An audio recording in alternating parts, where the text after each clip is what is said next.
Hey friends, I'm back up north. We're up there mowing with the Jari. Well, Christopher's mowing with the Jari, and then when he's got enough mowed, I'll start raking it around the tree plantings for mulch. He kind of has to get a whole row done before I can really do much. And I wanted to check on this. You can see there's been cattle in here. There's hoof prints all over the place. You see that? And here we are along the fence line. There's not been nobody's had a chance to get down here and do anything yet. That berm's not been cut yet. Probably the best spot right there. Nothing's been done. I'm willing to do it. I just need permission because it involved cutting on his side.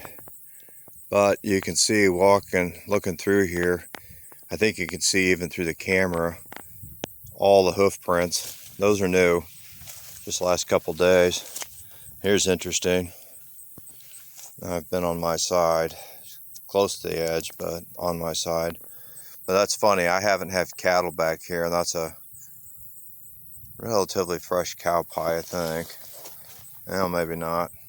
I don't graze cattle down in this spot. I keep them 20 foot off of it, so cow managed to poop through the fence. Actually, that's funny. You see the dung on the barbed wire?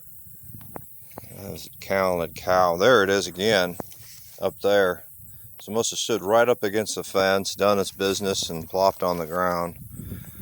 I'd say free fertility for me, but what'll happen is it'll just wash into the pond and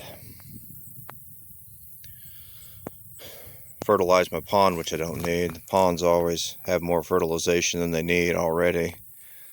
So yeah, lots of cattle activity in there. So about that cow pie, I'd gross you out a little bit, but I'd actually do as another day is I'd grab it and chuck it up on the hill where it's needed. So, oh yeah, before I go back up the hill, I want you to see all the hoof prints there. But probably right here is my lowest spot, and I'll try and get my shoes in. See, there's my shoes, and on the other side's grass. And I think I can get a better view up here. I'm a hair higher on my side, but there's the ground. I'm standing, my shoes are dry. There's no risk of my socks getting wet. On the other side is standing water, and that's the surface of this water's got to be 4 inches below the ground. I'm not going to attempt to measure it right now.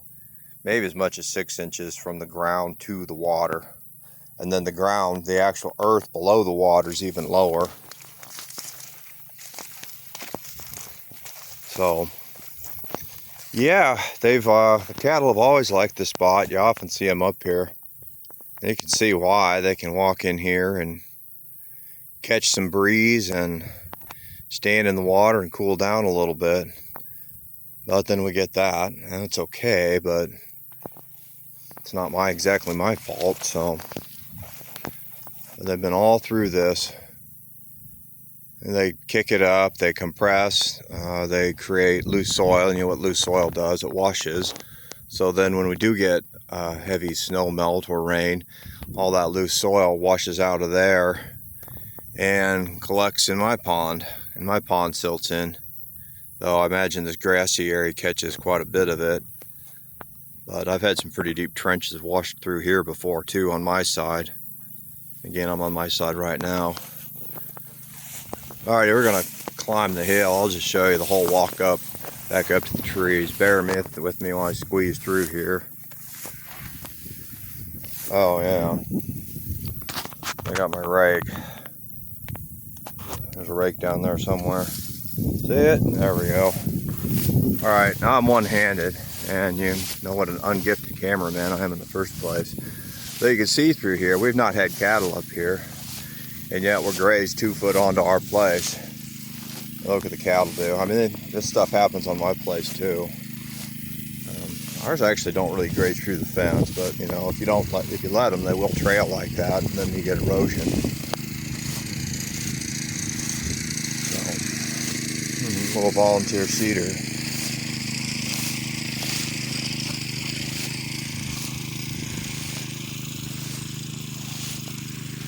My dad called them scrub cedars. Grew up partly in the sand hills and Hastings most of the time, but a lot of time in the sand hills. He did some work cutting them and stuff, working for ranchers. And Christopher stalled out at the bottom. But so yeah, we've got the first 2 foot of grass grazed off on our side. You can see where the cattle don't trail as much on our side. The ground is higher. His side's a couple, well, not 2 feet, maybe a foot lower. Then it kind of peters out. They seem to lose interest in my grass up here. It's kind of tricky up here. The top of this hill, especially the first row of trees, is full of coyote dens. We go look and see the Tomatia video. We're right in the midst of them. And I tried to go in one. You see it? I don't know if it shows up. It's down there. Anyway, you can see this is what Christopher's been doing. He's mowed all this. And hopefully not too many of our trees. There he comes now. Running the Jari. I would like to get a BCS, but they're expensive, and we were lucky to score this off Marketplace for 60 bucks. Had to put a fresh engine on it. Engine actually came out of water pump. Yeah, the pump was worn out, but not the engine. The Harbor Freight water pump. So, in short, the Jari basically got the old Harbor Freight tune-up. There's a video or two about that. Alrighty, friends, I'm gonna get back to work. I hope everybody's having a great day. Catching a spot, a little view of that again.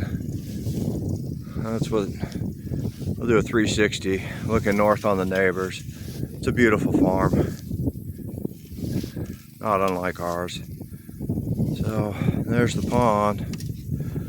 Alrighty, friends, everybody, I'm gonna bring you back all the way around. There we go. I said I was going 2 or 3 times. I'm really gonna go now. Everybody have a great day. Thank you, bye.